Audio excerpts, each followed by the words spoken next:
What if I told you some things are just better to not remember? Some things are simply meant to stay in the past.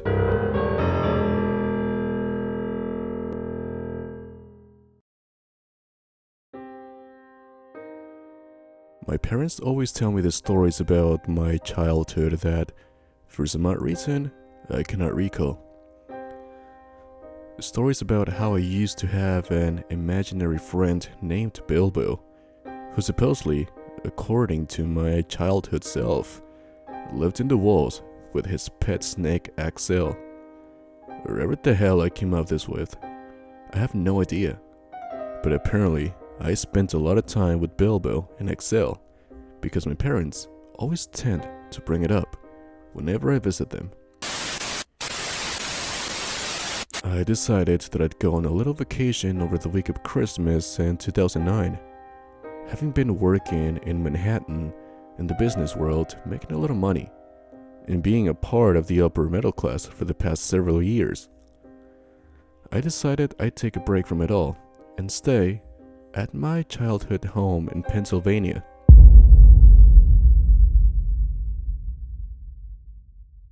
By the 22nd of December, I had made it to my parents' house where they immediately brought me up to my old room. The moment I entered the room, a chill went down my spine, but not because of a weird supernatural or unpleasant feeling. Mainly just a nostalgic chill, which was odd considering I didn't remember the room at all. I could barely remember anything from my childhood years. I can only remember back to being a teenager, which was the time I was sent to live with my aunt because of my bipolar disorder, which my parents were unable to handle anymore. But since I have that all taken care of now, it's nothing to worry about.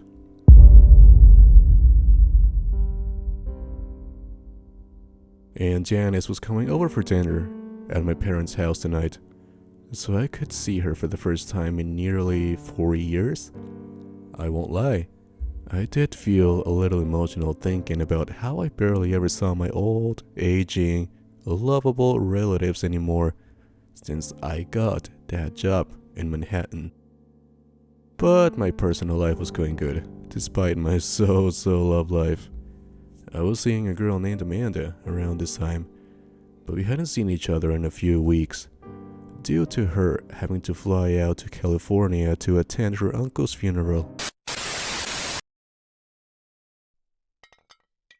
A roast was tonight's meal, specially cooked by my mother.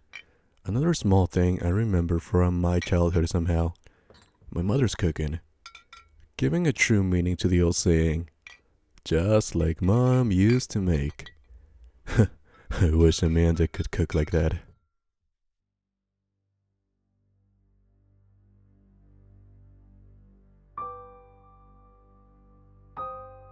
At the dinner table, Aunt Janice told me some humorous stories of my childhood and events at the house, mainly from holidays and other family gatherings.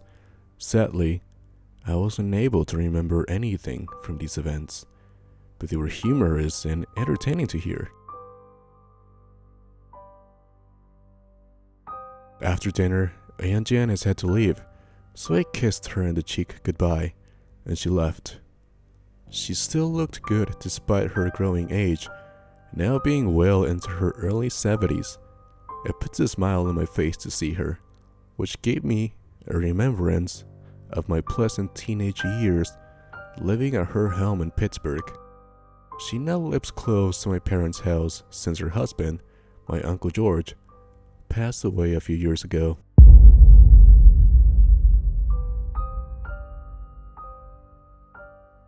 At around 11 p.m., my parents went off to bed and told me I could stay up and do whatever I wanted as long as I kept the noise down. I decided to go into my old bedroom and watch some television for a bit until I got tired. So I did just that, flicking through the channels to find practically nothing entertaining. I ended up just having a look around my old room. I opened the closet and found the typical objects you'd find in a young boy's closet: action figures, Lego, coloring books, all the good, fun stuff. What caught my eye was a brown cardboard box in the back of the closet, obscured by a pile of child's clothing. I dug through the clothing and took the dusty box out, opening it up to reveal several VHS tapes, about 6 of them, all labeled with numbers that were crudely drawn on with crayon in the handwriting of a small child. At the bottom of the box, I found a folded piece of paper that was torn from a notebook. I took the paper and unfolded it to find written again in crayon, "The adventures available in Excel." I recognized the names as being those of my imaginary friend and his pet snake. I found this extremely interesting and possibly could help me remember my childhood. Luckily, in my room, there was still a VSR hooked up to the TV that had not been used in probably 10 years. Digging through the tapes, I dug out the one labeled with the number 1 and put it into the VCR. The VCR spit out the tape a few times, but after the 3rd or 4th time, it finally popped in and started to play. There was just some static mess for about 30 seconds until finally it came on. A very young me, standing in the middle of the same room I was in, which was in exactly the same condition.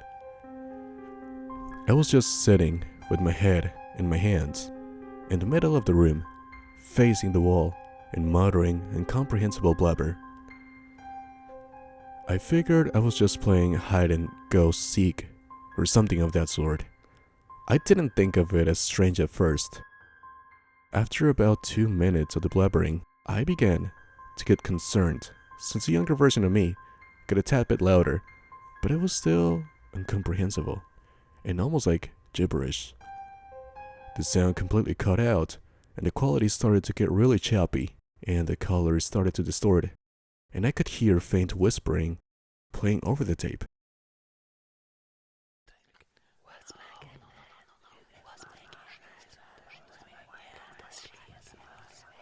I put the volume a bit louder so I could make out this whispery sound, but suddenly an ear-shattering shriek came from the tape, and the static turned to extremely loud white noise.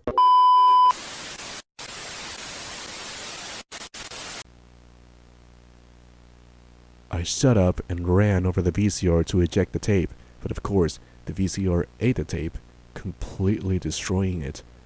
I looked around in the box to get the second tape, and found it conveniently on the top of the pile.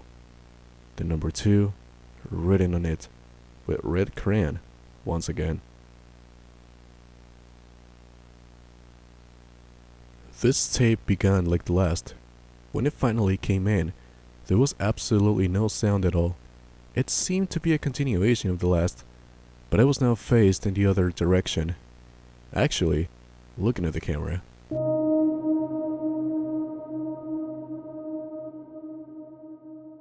My head was no longer on the shoulders. My eyes had deep black rings around them, and I looked exhausted, scared, and extremely tired. The whispering came in again, but louder and more clear than before. I could faintly make out, to my horror, a name being said in the whispers. Patrick. Which is my name.